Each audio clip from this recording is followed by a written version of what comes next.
ভাবি, দুনিয়াটা বড়ই কঠিন। কেউ কাউকে এমনি এমনি টাকা দেয় না, সবাই বিনিময় চায়। তোমার স্বামী বিদেশে যাবে, তাই তোমার টাকা দরকার।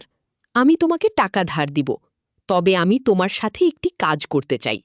যদি তুমি আমার সাথে এ কাজ করতে রাজি থাকো, তাহলে আমি তোমাকে টাকা দিব। আমার সম্মতি বুঝতে পেরে হঠাৎ দেওর আমাকে ধাক্কা মেরে ফেলে দিল। তারপর দেওর আমার সাথে যা করল তা শুনলে আমি শিওর বলতে পারি তোমাদের দাঁড়িয়ে যাবে এবং তোমরা এ কাজ করতে বাধ্য হবে। আমার নাম ফারহানা আক্তার বিথি, বয়স ২৩ বছর। আমার বিয়ে হয় যখন আমার বয়স ১৯ বছর। আমাদের বিয়ের ২ বছরে প্রথম সন্তান জন্ম হয়। আমার স্বামী জবেদ আলী বিদেশে যাওয়ার চেষ্টা করছে। দেশের বর্তমান যে অবস্থা, রিকশা চালিয়ে সংসারের চালানো কষ্টকর হয়ে পড়েছে। রিকশা চালিয়ে যে পরিমাণ টাকা আয় করে তা দিয়ে আমাদের সংসার চালাতে কষ্ট হয়। প্রত্যেক মাসে কিছু পরিমাণ টাকা ধার করে চলতে হয়। বিগত ২ বছরে প্রায় ৩০,০০০ টাকা ধার হয়ে গেছে। দিন দিন ধারের পরিমাণ বেড়েই চলেছে। চিন্তায় চোখে মুখে শসে ফুল দেখতে লাগলাম। আমাদের গ্রামের একজন ওমান প্রবাসী ওমান ভিসা দেওয়ার অফার দেয়ায় আমার স্বামীর ওমান যাওয়ার ইচ্ছা হলো। ভিসার জন্য ৩,২০,০০০ টাকা লাগবে, কিন্তু হাতে কোনো টাকা পয়সা নেই। উপায় না দেখে আমার ভাসুর ফারুকের মাধ্যমে কৃষি ব্যাংক হতে বিভিন্ন মানুষের নামে ২ লক্ষ টাকা ব্যবস্থা করা হলো। বাকি ১,২০,০০০ টাকা কিভাবে ব্যবস্থা করব চিন্তা করে পথ খুঁজে পাচ্ছিলাম না। একদিন আমরা ঘরে বসে আলোচনা করলাম যে ঢাকা শহরে আমার স্বামীর ২ জন মামাতো ভাই ও একজন দূর সম্পর্কের দেওর থাকে। তাদের বাসায় গেলে কোনো সাহায্য পাওয়া যায় কিনা দেখা যেতে পারে। যে ভাবা সেই কাজ। আমরা দিনক্ষণ ঠিক করে প্রথমে আমার দেওরের কিরানীগঞ্জের বাসায় গিয়ে উঠলাম। আমার দেওর অবিবাহিত ছিল। সরকারি ভালো চাকরি করে, ভালো বেতন পায়। বেতন ছাড়াও ভালো আউট ইনকাম পায়, তাই টাকার কোনো অভাব নাই বললে চলে। সামনে বিয়ে করার পরিকল্পনা আছে, তাই বড় একটি বাসা নিয়ে থাই। আমরা সন্ধ্যা ৬টায় দেওরের বাসায় গিয়ে পৌঁছালাম। আমাদেরকে দেখে দেওর খুবই আশ্চর্য হয়ে গেল, আর কইল, ভাবি আপনারা কোথায় হতে এলেন, কিভাবে এলেন, কি উদ্দেশ্যে এলেন? একসাথে অনেকগুলো প্রশ্ন করে আমাদেরকে বাসায় অভ্যর্থনা জানান। আমরা বাসায় ঢুকলাম, হাত মুখ ধুয়ে ফ্রেশ হলাম। দেওর আমাদের বাড়ির সবার কথা জানতে চাইল। আমাদের ও তাদের বাড়ির সবার কথা তাকে জানালাম। আমরা যাওয়ার কিছুক্ষণের মধ্যেই কাজের মহিলা আসাতে আমাদের সকলের জন্য রাতের রান্না করার আদেশ দিল। আমাদের উদ্দেশ্যের কথা এখনই কইলাম না। রাতে খাওয়া দাওয়া শেষ করে কইল, প্ল্যান হরেছি। সন্ধ্যার সামান্য পরে আমার স্বামী কইল, আমি একটু আমার মামাতো ভাইয়ের বাসা থেকে ঘুরে আসি, তারপর রাতে একসাথে খাওয়া দাওয়া শেষ করে কথা বলবো। দেওর কইল, রাতে ঠিক চলে আসবেন তো ভাইয়া? আমার স্বামী কইল, হ্যাঁ, আসব। দিয়র কইল, তাহলে যান। আর শুনেন, যদি রাতে আপনি না আসেন, আমি কিন্তু ভাবিকে আস্ত রাখব না, বলে দিলাম। তিনজনেই আমরা অট্ট হাসিতে ভেঙে পড়লাম। আমার স্বামী চলে গেল। আমি আমার শিশু বাচ্চাকে খাওয়ালাম এবং তাকে ঘুম পাড়িয়ে দিলাম। আমরা দেওর ভাবি সোফায় বসে টিভি দেখছিলাম, আর দেশের নানা কথাতে মশগুল হয়ে গেলাম। কথার মাঝে আমাদের উদ্দেশ্যের কথা কইলাম। তোমার ভাই বিদেশে যেতে চায়, কিন্তু টাকার খুব অভাব। মোটামুটি ২ লাখ টাকা জোগাড় করেছি, আরও ১,২০,০০০ টাকা দরকার। তুমি দিতে পারবে ভাই? তাহলে আমাদের অনেক উপকার হবে। আমি কথাটা দেওরকে কইলাম। আমার কথা শুনে দেওর কইল, এত টাকা আমি একসাথে কখনো দেখি নাই, বলে হঠাৎ দুষ্টুমির ছলে সোফায় কাত হয়ে পড়ে গেল। অভিনয় করার দরকার নেই বলে আমি তাকে টেনে তুলতে গেলাম। অমনি সে আমাকে ২ হাতে ধরে আমার হামি শুরু করল। আমি এই দুষ্টু বলে তার কাঁধে থাপ্পড় দিতে লাগলাম, কিন্তু কিছুতেই ছাড়ার পাত্র নয়। আমি বারবার তাকে সতর্ক করে বলতে লাগলাম, দেখো ভাই, এখনই তোমার ভাই দরজার কড়া নাড়বে, তখন ভারী বিপদ হয়ে যাবে। কিন্তু আমার কোনো কথা সে শুনল না। তার এমন পাগলামি দেখে আমি কইলাম, তোমার ভাই যদি না আসে, তাহলে আমি কথা দিলাম তোমাকে বাধা দেব না, কিন্তু তোমার ভাইয়ের সামনে আমাকে বিপদে ফেলো না। আমার কথা শুনে সে কইল, ভাইয়া না আসলে তো হবেই, কিন্তু এখন একবার ভাবি, তুমি রাগ করো না প্লিজ।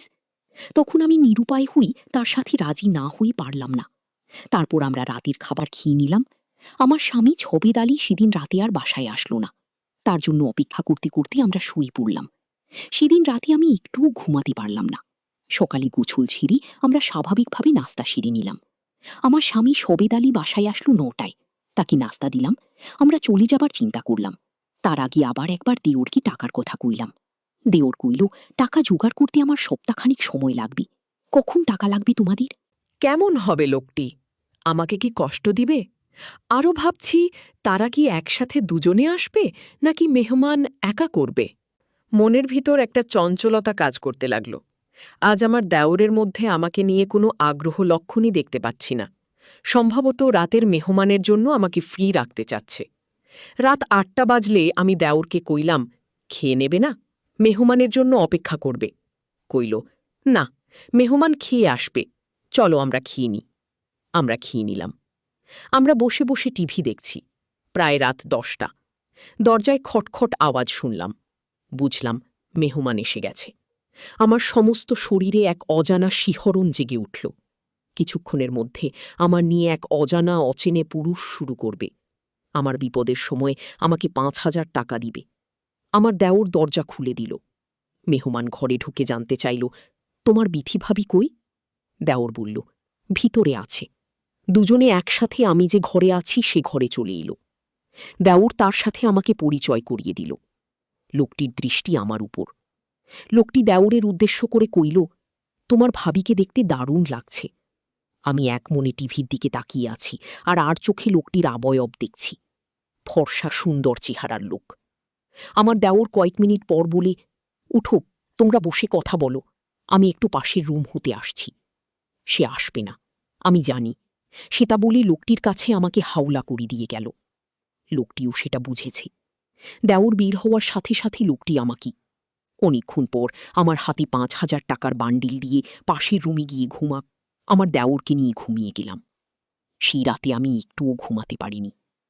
সকালে ঘুম হতে উঠে বাথরুম সেরে গোসল করলাম। তারপর দুজনে চা নাস্তা খেলাম। আমার দেওর সকাল 8টায় অফিসে রওনা হয়ে গেল। আজ কোনো মেহমান আসবে কিনা বলে যায়নি। আমার কাছে গতকালের রেখে যাওয়া তার মোবাইলটা কিন্তু আছে। হয়তো যোগাযোগ করবি না, করলে আরও ভালো। আমি বৃহস্পতিবার থেকে যে পরিশ্রম করছি শুধু স্বামী বিদেশে যাওয়ার টাকার জন্য। আজ বিশ্রাম নেওয়া দরকার। দেওর চলে যাওয়ার পর কেমন জানি একা একা লাগছি। বুয়া আসলো দরজায় কল করার সাথে সাথে আমি গিয়ে খুলে দিলাম। বুয়া তার কাজ ঘন্টা দেড়েকের মধ্যে শেষ করে চলে গেল। আমি আবার একা হয়ে গেলাম। ঘরের দরজার খিল মেরে দিয়ে শুয়ে রইলাম। আজ কদিনের সব ঘটনা ভাবতে ভাবতে তন্দ্রা এসে গেল।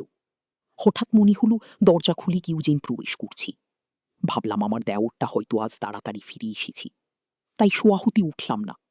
দেওরের সাথে ছলনা ও দুষ্টুমি করার জন্য ঘুমের ভান ধরে পড়ে রইলাম। মনে মনে ভাবলাম সে আমায় না জাগিয়ে নিশ্চয়ই আমার সাথে দুষ্টুমি করবে। দেওর ঘরে ঢুকি দরজা বন্ধ করে দিল। আস্তে 1 পা 2 পা করে আমার ঘরে প্রবেশ করল। আমি আজ প্রতিজ্ঞা করলাম, যতক্ষণ তার আমার শেষ না হয় ততক্ষণ আমি চোখ খুলব না। দেওরটা আমার ঘরে ঢুকে কোনো কথা বলল না। সবশেষে যখন বুঝতে পারলাম সে আমার দেওর না, তখন মনে মনে নিজেকে ধিক্কার দিলাম। ছি, একজন অচেনা মানুষ আমাকে বিনা বাধায় এমন করল, আর আমি জিজ্ঞেস করলাম, আপনাকে কে পাঠিয়েছি? বলল, আমাকে কেউ পাঠায় নাই। আমি তোমাদের সকল কর্মকাণ্ড জানি এবং দেখেছি। আমি পাশের বাসায় থাকি এবং এ ঘরগুলোর মালিক। বাসা হতে বের হবার সময় দেখলাম তোমার দরজাটা ফাঁকা, লাগাওনি। আমি ঢুকলাম, তোমাকে দেখে লোভ সামলাতে পারলাম না। তবে এত সহজ তোমাকে যে পাবো ভাবি নাই। আচ্ছা বলো তো, আমার জায়গায় তুমি কাকে ভেবেছিলে?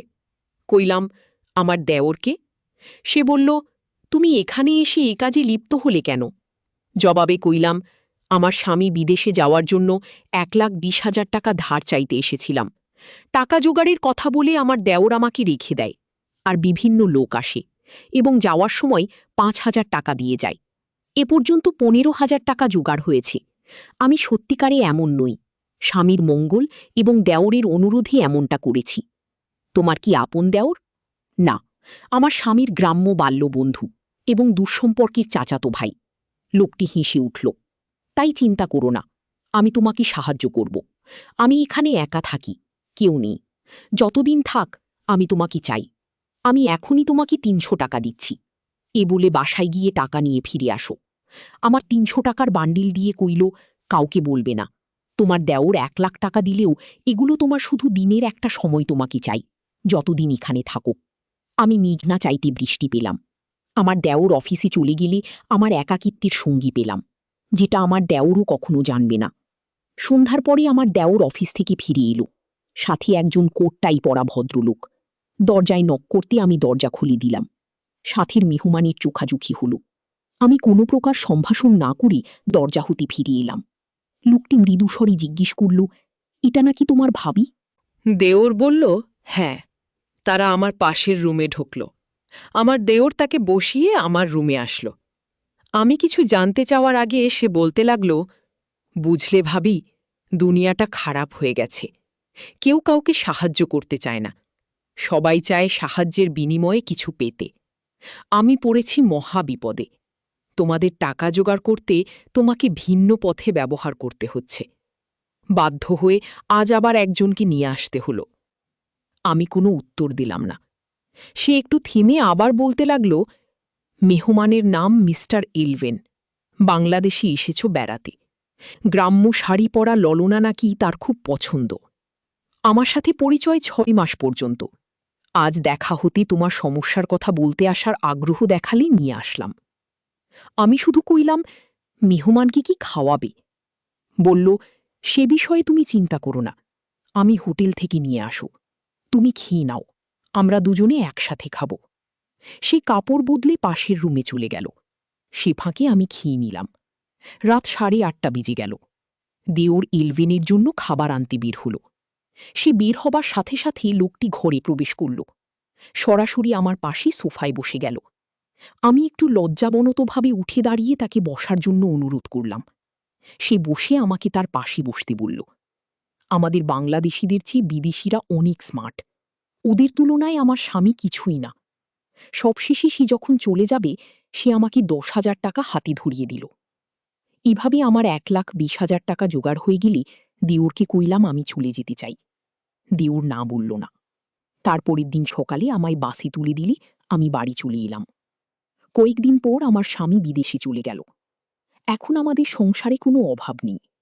স্বামী মাস থেকে যে পরিমাণ টাকা পাঠায়, তাতে আমাদের সংসার চলে, অনেক টাকা বেঁচে যায়।